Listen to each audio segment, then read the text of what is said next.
আসসালামু আলাইকুম। বর্তমানে বাংলাদেশে অনেকেই ব্লক মেশিনের মাধ্যমে নতুন ব্যবসা শুরু করার আগ্রহ দেখাচ্ছেন। কিন্তু আমাদের অভিজ্ঞতায় দেখা যায় অনেক মানুষ মেশিন কেনার সময় কিছু গুরুত্বপূর্ণ বিষয় না জানার কারণে অনেক সমস্যার সম্মুখীন হন। আজকে আমি সেই বিষয়গুলাই তুলে ধরার চেষ্টা করব এই ভিডিওতে। তাই ভিডিওটি সম্পূর্ণ দেখার অনুরোধ রইল। যাতে আপনি মেশিন নেওয়ার আগেই সঠিক সিদ্ধান্ত নিতে পারেন। উদ্যোক্তাদের প্রথম ভুল শুধু কম দামের মেশিন খোঁজা। অনেকেই মনে করেন কম দামে মেশিন কিনলেই লাভ বেশি হবে, কিন্তু একটি মেশিনের আসল মূল্য নির্ভর করে তার প্রোডাকশন ক্যাপাসিটি, ডিউরেবিলিটি এবং পারফরমেন্সের উপর। কারণ একটি ভালো মেশিন দীর্ঘদিন আপনার ব্যবসার সম্পদ হিসেবে কাজ করবে। দ্বিতীয় ভুল, মেশিনের কোয়ালিটি সম্পর্কে না জানা। মেশিনের frame, motor, hydraulic system, vibration system এবং ব্যবহৃত পার্টস এর মান খুব গুরুত্বপূর্ণ। এই বিষয়গুলো না দেখে শুধু বাহ্যিক দিক দেখে সিদ্ধান্ত নেওয়া ঠিক হবে না।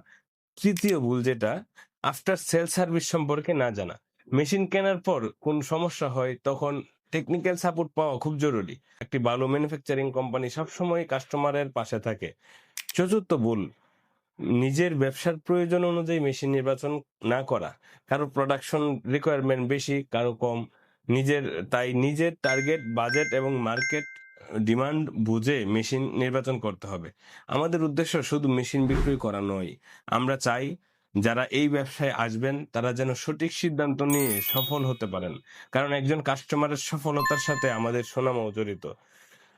আপনি যদি কনক্রিট প্রোডাক্টস বা সিমেন্ট ব্রিক্স ব্যবসা শুরু করার পরিকল্পনা করেন, তাহলে আগে ভালোভাবে জেনে বুঝে এবং যাচাই করে সিদ্ধান্ত নিন। ব্লক মেশিন, ম্যানুফ্যাকচারিং টেকনোলজি এবং এই ব্যবসার বাস্তব অভিজ্ঞতা নিয়ে আমি নিয়মিত এই ভিডিও শেয়ার করবো ইনশাল্লাহ। আমাদের চ্যানেলটি ফলো রাখবেন। ধন্যবাদ। আসসালামু আলাইকুম।